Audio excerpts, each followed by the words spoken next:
How's it going, guys? It's Epsillon here, and welcome back to the RuneScape 3 Fresh Start Worlds account that we've been going over, and it's been a while since the last episode, so we're going to get through a ton of progress, and there is lots and lots of stuff that we've gone through. I believe we've gone over like 300, maybe even 400 total levels at this point, above where the previous episode was at. And we're going to go through everything that we've done so far. So hopefully you guys, as with the support on the previous videos, have been amazing. So if you can stick around and enjoy, hopefully you do. And of course, let's get into it. So from the previous episode, we went for a bit of a Slayer grind, and we managed to go all the way from about 50 to 71 is what we're currently sat at, and we're going to be progressing even further in a little while, but at the moment I'm currently trying to focus on going above that when we've completed a few quests, because there's a few things I'd like to pick up so we can make things a little bit easier in the future with some of the other skills. Of course, Slayer being one of the nicest ways to earn money right now, or at least earn some nice GP just from the combat levels that you can get from doing Slayer. Having done a few Slayer levels, we also then started leveling up some of the lower skills that we already had on the account, and we decided actually, you know what, I'm going to go for my Herbler. We're going to use some of these proteins that we got from the actual boosts or the unlocks that you can get, the boons that we got, so decided to do that, and we went through and just leveled up all of the ones that were easy just to get the initial level so we can speed up the XP rates when it comes to actually training them, and hopefully that gives you a good indication as to something maybe you can use as well. But when we went through, we obviously did some of the bars, the protein bars, just to get the smithing levels up. Continued also with doing fixing caches as well, so we could get as much divination experience as you possibly can, although when you first start you can it's very difficult to get 100 points unless you really sweat it out during the actual cache, and I'm not even sure that you can if you don't have the levels to actually get the raw memories, not the tiny ones. We then as well decided to earn a bit of money, and we did that by doing the Blue Dragon kind of training method out in the wilderness, because you can pick up the dragon bones. Ended up selling them for quite a bit, and in the process as well we decided to use a bone crusher and of course using powder of burials to then bury them instantly and get like 400 XP per bone. So it was absolutely crazy the amount of XP that you can rack up in an hour. And of course, that's something that you too can do right now. It's probably one of the fastest ways to level up your prayer, and it's pretty much free as long as you're kind of buying the powder of burials, which are about 100k right now. So that's something that I always recommend. Of course, the powder of burials allow you to get up to 250% more XP when burying bones, and you don't actually have to go to the Chaos Altar itself, which is always really nice. After earning some money, we then decided to go and do a bit of Slayer again to work towards level 70. Of course, in the last few clips we saw me get up to about 55, and in this we're actually doing the Cerberus Juvenile because we got a Hellhound task, and every time that you take out the Cerberus Juvenile you're getting about 10k Slayer XP, and obviously you can get about 150 Hellhounds to like 200 Hellhounds in a task, so you could just camp this for the entirety to be able to get about 1.5 million Slayer XP, and with the increase in amount of XP that you can get due to the 70% increase up to level 75, I believe it is now, then yeah, you can really grind this one out.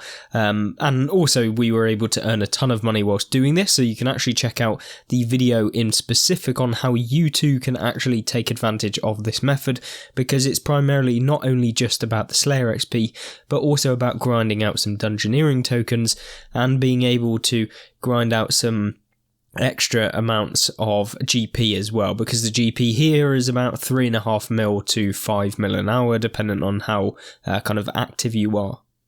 Obviously, we also made sure to do all of the dailies that we had, so fishing, archaeology, whatever we got we got in the last few days, we've been completing all of those, which gets you up a ton of levels, and especially if you've got the Viswax from the Wizard Runeberg machine, which I highly recommend you go and do in the Runecrafting Guild.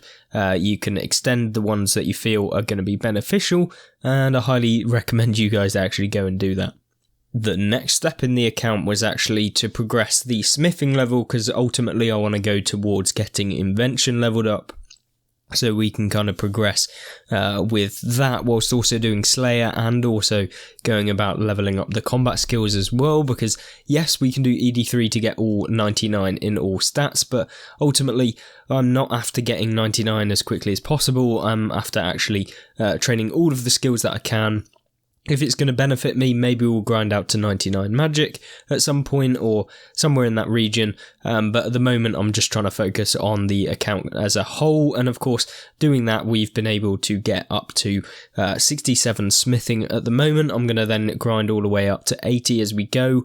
Obviously, warbands have been helping with some of the other skills like herblore and farming and stuff like that, and we may even go with construction at some point after we've got the level requirements for a few quests as well, and when we need the level requirements for some quests that are coming up, because ultimately I've been neglecting the quest lines at the moment, and these are going to really help out with getting some of the levels with the low tier skills, and also when we reach the higher levels in divination, they're going to come in massive with the World Wakes quests and stuff like that, where you can get huge XP drops that we can just dump into divination, and means that we don't actually have to do it, along with the fact that we'll be doing caches continuously when doing divination. After a while, I realised I hadn't leveled up mining, so we went ahead and completed a few levels in that, because we need the requirement of level 40 to be able to complete the Family Crest quest. Yes, that was a bit difficult to say, but yeah, once we'd completed that, we can then get the smithing gauntlets, which we can use then to increase the speed of smelting any bars and stuff like that, so they can come in handy. Obviously, having to complete that, I haven't actually done it yet, but that will help out with the higher level smithing, and when you really have the proper grind of between like level 70 and 80, so we'll work on that during the next episode, and we'll be going through a ton of quests. So hopefully we can complete a load of those at the same time. So one method that we used throughout the mining kind of levels was actually going and doing the gem rocks, because what this allowed us to do is not only get crafting levels, which are requirements for various different quests, which is nice, and just opening up the beginner level quests that we can just run through and just do as many as possible. We were also getting the mining levels, so all I was doing was literally, because we haven't got the portable bank box, which probably would be a hell of a lot easier, and that's why we're going to be doing questing as well, so that we can get some of those points. But at the moment, we've just been doing the mining to be able to get the gem rocks, which then I cut on the spot and then drop them.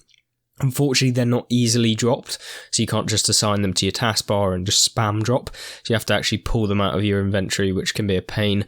And 100%, if you've got a deposit box, a bank deposit box that you've got unlocked, then yes, I would 100% use it. Alternatively, if you did have Sign of the Porters, you could use that as well. Unfortunately, we didn't do that during this period of time, but at the same time, we allowed us to get up a ton of levels at the same time, so that's not too bad. And of course, you can work out what you want to do. Maybe you can do this to begin with, and then obviously as you progress your account, you can kind of work towards some other things at the same time. The next thing I did was just grind out some divination levels. We're currently at level 40, and we then went all the way up to past 50. And we'll hopefully be continuing that as we go through, so we can get up to level 80. Of course, 80 being the requirement for invention. That's probably where we'll stop with divination after that point, at least for the meantime, and then we'll focus on all of the other skills.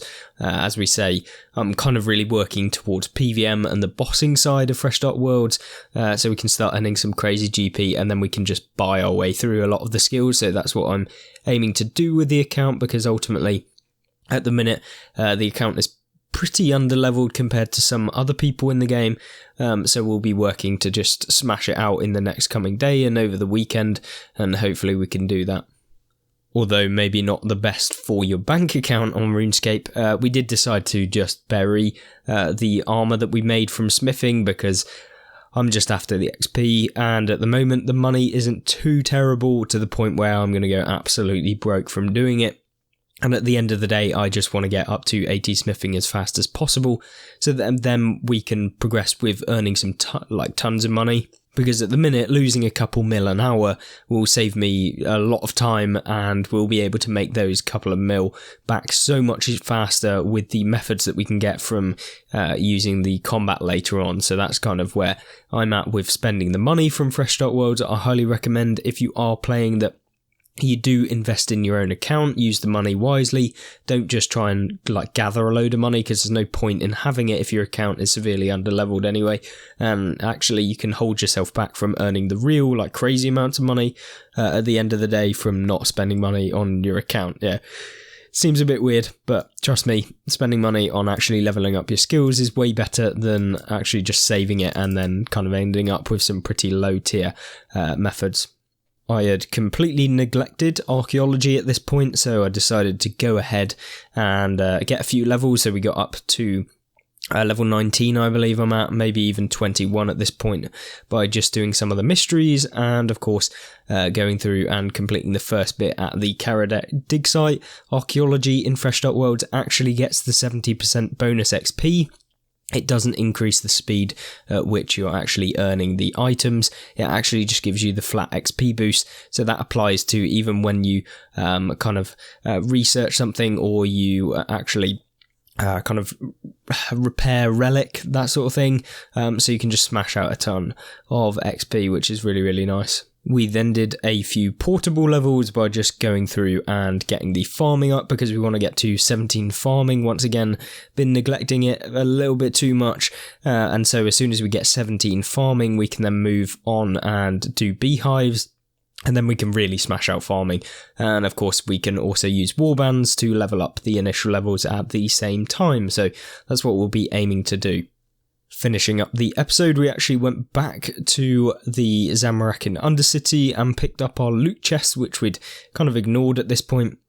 And we picked it up just to get the large bladed rune salvage, which we can alch, and we just went ahead and alched all of that so we could get a little bit more money, so we can invest it into smithing or some other skill at the same time.